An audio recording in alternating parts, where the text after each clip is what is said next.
diciptakan seorang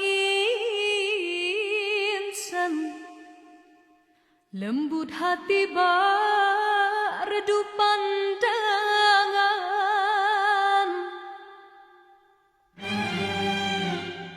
Apabila berkata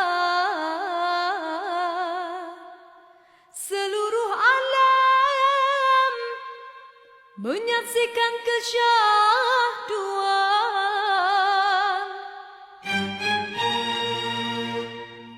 bagai tersentuh rasa percaya.